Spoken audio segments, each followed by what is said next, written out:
প্রচুর পরিমাণ গরু উঠছে, রেট মোটামুটি ভালো আছে, ক্রয় ক্ষমতার ভিতরে আছে, কোনো সমস্যা নাই। সব মিলাই আপনার সার্বিক অবস্থান ভালোই এই পিত্তলগঞ্জ বাজারের। না এখনো কিনি নাই, দেখতেছি কিনবো। হ্যাঁ পছন্দ মতো পাবো, অনেক খুব প্রচুর পরিমাণ গরু তো মিলবো ইনশাল্লাহ।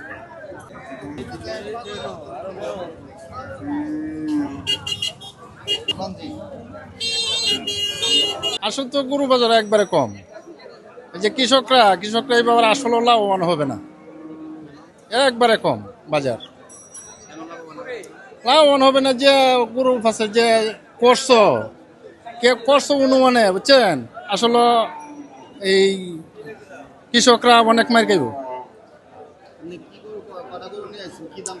আমি গরু নিয়ে আসছি 60টা গরু আমি দেন, আমার বহু টিয়া করছো, এই গরু আমার লস দেওয়া হইতাছে, যে করছো আমি করছি, করছো তো অনেক লস। 60টা গরু দেন আমি হিসাব করছি 2 লক্ষ টাকার উপরে লস হইতাছে।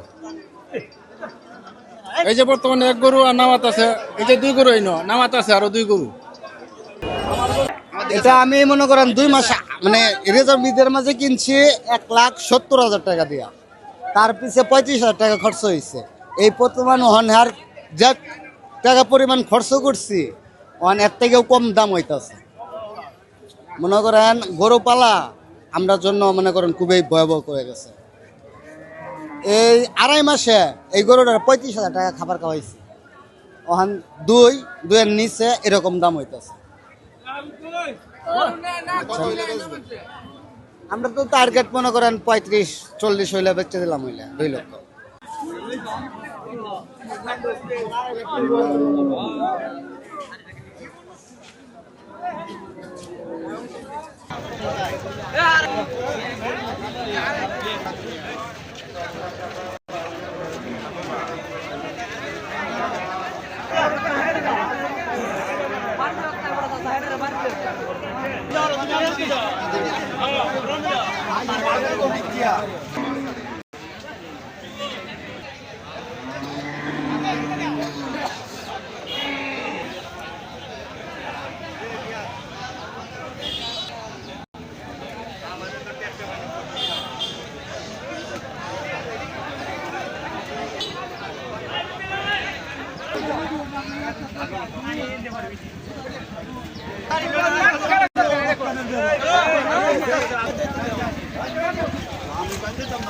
আমি